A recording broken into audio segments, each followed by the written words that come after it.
زیادہ ڈالیں آپ، اور زیادہ ڈالیں. بہت سارے لوگ ہیں آج بھی، کچھ لبرل ہیں بیچارے، کچھ دین بیزار طبقہ ہے، وہ کہتے ہیں جناب ہمیں تو جدید باتیں بتائیں، ہمیں تو نئے اسلوب کے مطابق لے کے چلیں، ہمیں تو. او بھائی سن، میرے نبی پاک علیہ السلام نے فرمایا میرا قرآن کبھی پرانا نہیں ہوگا. اسے پڑھ کے دیکھ، اس کی جدت کا حسن دیکھ، یہ تو کھلا ہوا باغ ہے. تو ایک دفعہ اس کے قریب آئے گا تو خوشبو ملے گی، دوسری دفعہ آئے گا تو اس سے زیادہ تازی ملے گی. ایک دفعہ پھل کھائے گا تو مزیدار ہوگا، اور دوسرا کھائے گا ہو سکتا ہے شکل ملتی جلتی ہو لیکن ذائقہ بڑا نرالا ہوگا. تو تو صحیح نا. جب کچھ لوگوں نے کہا یہ خود سے بنا کے آیات لاتے ہیں تو فرمایا وَإِن كُنتُمْ فِي رَيْبٍ مِّمَّا نَزَّلْنَا عَلَىٰ عَبْدِنَا فَأْتُوا بِسُورَةٍ مِّن مِّثْلِهِ. اگر تمہیں کوئی شک ہے اس میں جو ہم نے اپنے بندہ خاص میں نازل کیا ہے تو تم بھی اس جیسی ایک آیت بنا کے لاؤ. اور چلو چیلنج کھلا دے دیا، فرما وَادْعُوا شُهَدَاءَكُم مِّن دُونِ اللَّهِ. اللہ اور اللہ والوں کو چھوڑ دو، تفسیری ترجمہ عرض کر رہا ہوں، یعنی صحابہ کو چھوڑ دو، حضور کے ماننے والوں کو چھوڑ دو، باقی ساری دنیا کے کافر اکٹھے ہو جاؤ، ایک آیت بس قرآن جیسی لے کے آؤ، ایک آیت لے کے آؤ. ان کنتم صادقین، اگر تم سچے ہو. جوانوں سنو، کہا ایک آیت. اور یہ چیلنج آج تک قرآن مجید کا موجود ہے، آج تک. وَإِن كُنتُمْ فِي رَيْبٍ مِّمَّا نَزَّلْنَا عَلَىٰ عَبْدِنَا فَأْتُوا بِسُورَةٍ مِّن مِّثْلِهِ. تم قرآن کے مقابلے کی ایک سورت لے کے آؤ اور سارے حمایتی اکٹھے کر لو اپنے. ان کنتم صادقین، اگر تم سچے ہو. جواب تو ادھر سے آنا تھا نا، لیکن کائنات کے رب نے جواب بھی خود دیا. فرمایا فَإِن لَّمْ تَفْعَلُوا وَلَن تَفْعَلُوا. اگر تم نہ لا سکے، اور فرمایا تم لا سکتے بھی نہیں. اگر تم نہ لا سکے اور تم لا سکتے بھی، نہ خنجر اٹھے گا نہ تلوار تم سے، یہ بازو میرے آزمائے ہوئے ہیں. وَلَن تَفْعَلُوا، تم لا بھی نہیں سکتے. فَاتَّقُوا النَّارَ الَّتِي وَقُودُهَا النَّاسُ وَالْحِجَارَةُ، پھر اس آگ سے ڈر جاؤ جس کا ایندھن آدمی اور پتھر ہے. اُعِدَّتْ لِلْكَافِرِينَ، بنائی کافروں کے لیے، بنائی مومنوں کے لیے تو رب نے جنت بنائی ہے. اُعِدَّتْ لِلْكَافِرِينَ، یہ دوزخ اللہ نے کن کے لیے بنائی ہے؟ اُعِدَّتْ لِلْكَافِرِينَ کہتا ہے کافر کے لیے بنایا. تو اللہ تبارک و تعالیٰ نے میرے رسول پاک صلی اللہ تعالیٰ علیہ وسلم کو وہ کتاب عطا فرمائی، اور پھر حضور کی فصاحت و بلاغت، معرفت. دیکھو ایک ہوتا ہے گھنٹوں باتیں کرنا، ایک ہوتا ہے کئی کئی والیم پر مشتمل، کئی کئی جلدوں پر مشتمل کتب کا لکھنا، اور ایک ہوتا ہے کسی بندے کا ایک بات کرنا اور سامنے والے کی طبیعت کو اتنا جگا دینا کہ اگلی بات فوراً ہی اس کی سمجھ میں آ جائے. اور حضور نہ کسی کی انا کو نہیں جگاتے تھے. ہم بعض اوقات کسی سے خطاب کرتے ہیں، بات کرتے ہیں تو سامنے والے کی انا کو جگا دیتے ہیں، ٹھیس پہنچاتے ہیں. وہ کہتا ہے چل پھر تگڑا ہو جا، میں بھی آیا.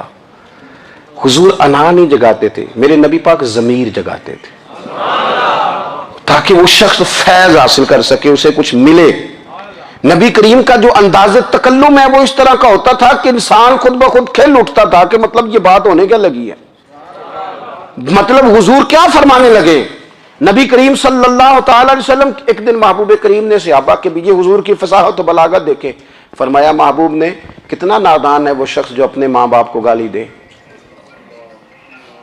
کھلی ہو گئی لوگوں کی آنکھیں، کان کھڑے ہو گئے کہ یا رسول اللہ کون ایسا بدبخت ہے جو ماں باپ کو گالی دے گا. اب جب سوالات ذہنی سطح پر پوری طور پر ابھر گئے نا تو اب رسول کریم نے بات سمجھائی. یہ ہے فصاحت و بلاغت. تیرے آگے ہیں یوں دبے لچے فصحا عرب کے بڑے بڑے، کوئی جان منہ میں زبان نہیں بلکہ جسم میں جان نہیں. یا رسول اللہ کون ایسا نالائق ہے جو ماں باپ کو گالی دے. اب جب ذہنی سطح یہاں تک ابھر آئی تو اب حضور نے سمجھایا. فرمایا جب تم کسی کے ماں باپ کو گالی دو گے نا تو وہ بھی تو جواب میں تمہارے ماں باپ کو دے گا نا. تو فی نفس ہی یہ تم نے خود ظلم کیا ہے اپنے ماں باپ پر. کیوں تم نے ایسا لہجہ اختیار کیا کہ جس سے سامنے والے کی انا جاگ جائے اور وہ تمہارے مقابلے میں آ کر کے کھڑا ہو جائے. کیوں تم نے اس طرح کے انداز اختیار کیے کہ جس سے سامنے والا بھی سارے پنجے کھڑے کر کے باہر نکل آئے اور کہے آ جاؤ پھر میں ابھی میدان میں حاضر ہوں. رسول کریم کی فصاحت، بلاغت دیکھیں نا حضور 2-4 جملوں میں ساری بات سمجھا جاتے ہیں. ایک حدیث پاک اگر ہماری سمجھ میں آ جائے, ایک روایت نبی پاک صلی اللہ تعالی علیہ وسلم نے فرمایا خوبصورت مسلمان وہ ہے جو بے مقصد باتوں کو چھوڑ دے. لو اس سے پوری زندگی سجائی جا سکتی ہے, ایک جملے سے پوری زندگی سواری جا سکتی ہے. کوئی لمبی چوڑی باتوں میں جانے کی ضرورت نہیں. کہا خوبصورت مسلمان یہ ہے جو بے مقصد باتوں کو چھوڑ دے, لا یعنی باتوں کو. کیا کہتے ہیں ہمارے دیہات کے لوگ, جڑے پنڈ جانا نہیں وہ راہ پوچھنے دی. لیکن آج کل لوگ باز آندے یعنی جس بات کا بالکل تعلق نہیں نا وہ بات بھی کرتے جاتے ہیں, جس کا شعبہ ہی نہیں وہ بھی چھلانگ لگا لگا کے اس میں آ جاتا ہے. ہم اپنا وقت ضائع کرتے ہیں, اپنی صلاحیتیں ضائع کرتے ہیں, اپنا نقصان کرتے ہیں. ہم اپنا کام صحیح کر کے نہیں کرتے اور دوسری ساری دنیا کو ٹھیک کرنا چاہتے ہیں. او بھائی آپ جس جگہ جس شعبے سے تعلق رکھتے ہیں آپ اپنے معاملات میں مضبوطی پیدا کریں. حضور نے اپنی فصاحت کے ساتھ بلاغت کے ساتھ لوگوں کو قائل کیا, اور قرآن مجید کی تاثیر کا یہ اثر میرے کریم رسول نے دکھایا کہ رات کو جب حضور بیٹھ کے قرآن پاک پڑھتے تھے نا,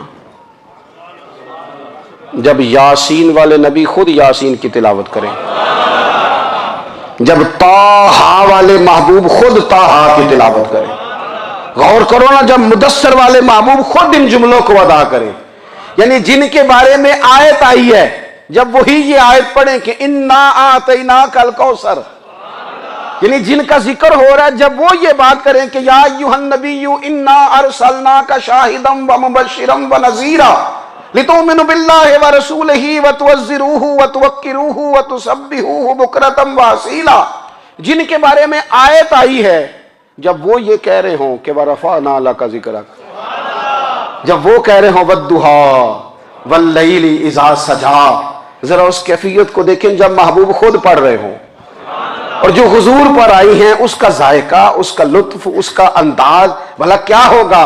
حضور جب رات کو پڑھتے تھے نا قرآن پاک تو جو پکے کافر تھے نا ابو جہل جیسے لوگ وہ بھی جھاڑیوں میں چھپ چھپ کے مدینے والے کی تلاوت سنا کرتے تھے, حضور کی تلاوت سنا کرتے تھے. یہی بہتر ہے کہ پردوں میں وہ پردہ پوش رہے, وہ اگر پردے ہٹا دے تو کسے ہوش رہے. رسول کریم علیہ السلام کی تلاوت کا سننا, قریب جانا, یہ اعجاز ہے. حضرت فاروق اعظم کہتے ہیں میں طبیعت کا بڑا ڈاڈا تھا, مزاج کا بڑا سخت تھا, زندگی ہمیشہ ڈٹ کر گزاری, باتوں پر کھڑا رہنا آتا تھا, پر جب میری بہن نے مجھے چند آیتیں سنائی نا تو میں تڑپ ہی گیا. گھروں آیا سا مار مقامنے نو, ہن مینو مار دے لے چلو, اوے مت عمر دی عمر برباد ہو جائے جتھے عمر سوار دے لے چلو. یہ اعجاز ہے رسول کریم صلی اللہ تعالی علیہ وسلم پر نازل ہونے والی کتاب کا. پھر حضور نے خبریں دی, نبی پاک نے خبریں دی. حضور نے فرمایا روم فتح ہوگا, وہ ہوا. نبی کریم علیہ السلام نے فرمایا شام فتح ہوگا, تو شام فتح ہوا. فرمایا ایران فتح ہوگا, تو ایران فتح ہوا. سراقہ بن مالک کہتے ایک گاؤں پر بھی مسلمانوں کی حکومت نہیں تھی, ایک گاؤں پر. حضور مکہ مکرمہ سے نکل رہے تھے, مدینہ طیبہ تشریف لے جا رہے تھے, ابھی راستے میں تھے. میں 100 سرخ اونٹوں کے لالچ میں معاذ اللہ حضور کو گرفتار کرنے پہنچ گیا. محبوب نے حکم دیا, حضور کا معجزہ میں نے آنکھوں سے دیکھا, میرا گھوڑا زمین میں دھستا چلا گیا, میں نے معافی مانگی, حضور نے معاف کر دیا. میں نے سمجھا اچانک ہو گیا ہے. یہ منوانا بھی بڑا مشکل کام ہے. شجر و حجر پہچان گئے, انسان کی نظروں میں شاکی رہا. یہ کچھ ایسے لوگ ہیں جن کو منوانا توبہ توبہ, ماننے کو تیار نہیں, دیکھ دیکھ کے بھی ماننے کو تیار ہے نہیں, ماننے کو تیار ہی نہیں. کہتے ہیں کہ میں نے پھر چاہا آگے بڑھنا تو پھر زمین کے اندر میرے گھوڑے کے پیر دھنسنے لگے, پھر معافی مانگی. کریم تیرے معاف کرنے کی ادا پہ بھی قربان جائیں. یہ نہیں فرمایا کہ تو بار بار یوں ہی کرتا ہے, فرمایا معافی مانگتا ہے, جا میں نے معاف کیا. کہتے ہیں 3 دفعہ میں آگے بڑھا, 3 دفعہ حضور نے معاف کیا تو مسکرا کے فرمانے لگے تو یہاں مجھے گرفتار کرنے آیا ہے, وہ کیسر روم کا علاقہ فتح ہوگا. وہ کنگن جو پہنتا ہے نا ہاتھوں میں, بادشاہ کے کنگن معروف ہیں, وہ تیرے ہاتھوں میں آئیں گے. اللہ کرے آپ سمجھیں. یہ جو لوگ ڈری ڈری سہمی سہمی اور ہمارے بچے مایوسی کی معاذ اللہ باتیں کرتے ہیں، وہ دیکھیں حضور کس طرح کی گفتگو فرماتے ہیں. ابھی ایک گاؤں پر بھی اسلام کی حکومت نہیں، لیکن حضور کا خبر دینے کا انداز. کریم فرمانے لگے وہ کیسر روم کے جو کنگن ہوں گے وہ تیرے ہاتھوں میں آئیں گے. جناب سراقہ بن مالک فرماتے ہیں کہ میں مسلمان ہو گیا، حضور کا وصال ہو گیا، کنگن نہیں آئے. حضرت ابوبکر صدیق کا وصال ظاہری ہو گیا، کنگن نہیں آئے. جناب عمر کا دور آ گیا، سراقہ بوڑھے ہو گئے. کوئی بندہ پوچھتا نا کہ اب تو عمر ڈھل گئی ہے، زندگی کا پتہ نہیں. کہنے لگے نہیں میں نہیں جاتا، جب تک کنگن نہیں آتے اسرائیل کو نہیں آئیں گے. کیونکہ ساڈے نبی دی زبان ساڈے واسطے قرآن. جو دن کو کہہ دیا دن ہے تو دن نکل آیا، جو شب کو کہہ دیا شب ہے تو رات ہو کے رہی. اور خدا نے ان کی زبان کو وہ اختیار دیا، جو نکلی منہ سے ان کے وہ بات ہو کے رہی. اور فاضل بریلوی کا تو انداز ہی پھر انوکھا ہے نا. وہ تو کہتے ہیں وہ زبان جس کو سب کن کی کنجی کہیں، جس کو سب کن کی کنجی کہیں، اس کی نافذ حکومت پہ لاکھوں سلام. کہنے لگے نہیں آتے حضرت اسرائیل، فکر نہ کرو. بوڑھے ہو گئے تھے، نکلنا گھر سے بند کر دیا تھا. حضرت عمر کا دور تھا، کنگن آ گئے. حضرت فاروق اعظم نے ان کے پوتوں سے، نواسوں سے، بچوں سے کہا جاؤ بلا کے لاؤ. کہا دادا جان بوڑھے ہیں. پھر میں تم کان میں کہہ دینا کنگن آ گئے، پھر تم دیکھنا تو صحیح. پھر حضرت سراقہ آئے. حضور نے جو خبریں دیں، نبی پاک علیہ الصلوۃ والسلام نے جو گزشتہ قوموں کے احوال بیان کیے. اور پھر میرے نبی پاک علیہ الصلوۃ والسلام نا دنیا میں عزتیں دینے آئے. عزتیں، یہ مزاج ہمیں کم کرنا چاہیے. یہ جو ہم ساری زندگی اس کام میں لگا دیتے نا کسی کو نیچا کیسے دکھانا ہے، یہ انداز حضور نے نہیں ہمیں دیا. اب دیکھو حضور تشریف لائے تو ہمیں پتہ چلا کہ حضرت یوسف جیسا سونا کوئی نہیں. حضور تشریف لائے تو ہمیں پتہ چلا کہ حضرت داؤد جیسی خوبصورت آواز کسی کی نہیں. حضور تشریف لائے تو ہمیں پتہ چلا کہ جناب عیسیٰ علیہ السلام کا فقر اختیاری کس طرح کا تھا. محبوب تشریف لائے تو ہمیں پتہ چلا کہ حضرت موسیٰ کا جلال کس طرح کا تھا. یہ تو حضور آئے تو نبی پاک علیہ السلام نے اس کی بھی عظمت بیان کی، اس کی بھی شان بیان کی. حضور نے بتایا کہ ابوبکر صدیق کی شان کیا ہے، فاروق اعظم کا مرتبہ کیا ہے، عثمان غنی کی حیا کیا ہے، مولا علی کی شجاعت کیا ہے، اہل بیت نبوت کی عظمت کیا ہے. حضور آئے عزتیں دینے. ماں کو عزت دی مدینے والے رسول نے. کہا جس کا باپ راضی ہو گیا اس کا رب راضی ہو گیا. فرمایا جو 2 بیٹیاں 3 بیٹیاں 4 بیٹی بہنیں یا ایک بیٹی یا بہن بیاہ کے آ گیا نا، اس طرح میری 2 انگلیاں جڑی ہوئی ہیں، میرے ساتھ جڑ کے جنت میں جائے گا. رسول کریم صلی اللہ تعالی وسلم نے عزت دی. عزت دی. حضور عزتیں دینے. کوئی اعزاز نہیں. ان پڑھ بندہ ہے، سادہ ہے، غریب ہے، مزدوری کرتا ہے، ہاتھوں پہ چھالے. یا رسول اللہ اس کا بھی کوئی اعزاز ہے؟ قربان جائیں، میرے کریم نے عزت دی. فرمایا محنت کر کے روزی کمانے والا تو اللہ کا دوست ہے. یہ اینٹیں اٹھانے والا، یہ مشقتیں کرنے والا، یہ صبح دیہڑی پہ جانے والا، یہ بیچارہ جو اچار سے روٹی کھاتا ہے، تو نے ہر شخص کی قسمت میں یہ عزت لکھی اور آخری خطبے کی صورت میں وصیت لکھی. رسول کریم نے ہر بندے کو اعزاز دیا، عظمتیں دی. حضور عزتیں دینے آئے. نبی پاک علیہ السلام نے اعزازات دیے، حضور نے نوازا. یہ ساری چیزیں میرے رسول پاک کی تشریح. اور پھر یہ جو حضور کے صحابہ اور اہل بیت ہیں نا، یہ بھی میرے نبی پاک کی نبوت کی دلیل ہے. اتنی جلدی انقلاب آیا نہیں کرتے. وہ کل تک جو رہزن تھے حضور نے راہبر بنا دیے.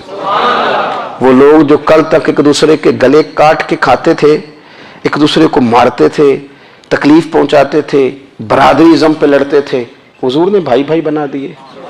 ایک پلیٹ میں کھانا کھانے لگے. سیدنا بلال حبشی، صہیب رومی، سلمان فارسی، حضور نے یوں کر کے ملا دیا. نبی کریم علیہ السلام نے تقسیمیں ختم کر دی دنیا میں. حضور کے صحابہ نے اپنا کردار اس طرح کا دکھایا، اتنا بلند کیا، اور صحابہ کرام علیہم رضوان اس کو دیکھ کر اتنی بلندیوں پہ گئے کہ گواہیاں اللہ کا قرآن دیتا ہے. فرمایا محمد الرسول اللہ والذین معہ اشداء علی الکفار رحماء بینہم تراہم رکعا سجدا یبتغون فضلا من اللہ ورضوانا. فرمایا یہ جو میرے محبوب کے ساتھ والے ہیں کافروں پر سخت ہیں، آپس میں نرم دل ہیں، تم جب بھی انہیں دیکھو گے سجدے کرتے دیکھو گے، رکوع کرتے دیکھو گے، تم انہیں دیکھو گے اللہ کی رضا کے متلاشی ہیں۔ انہیں ساری مادہ پرستی سے نکال کر محبوب نے رب کی رضا کے رستے پہ ڈال دیا۔ میرے نبی کریم سید عالم صلی اللہ تعالی علیہ وسلم کی نبوت کے دلائل کے طور پر یہ ساری چیزیں آئیں۔ بس میں بات سمیٹنے لگا ہوں۔ حضور کا جو اخلاق ہے نا، وہ بھی نبی کریم علیہ الصلوۃ والسلام کی نبوت کی بہت بڑی دلیل ہے۔ وَإِنَّكَ لَعَلَىٰ خُلُقٍ عَظِيمٍ، محبوب ہم نے آپ کو نا خلق عظیم کا مالک بنایا ہے۔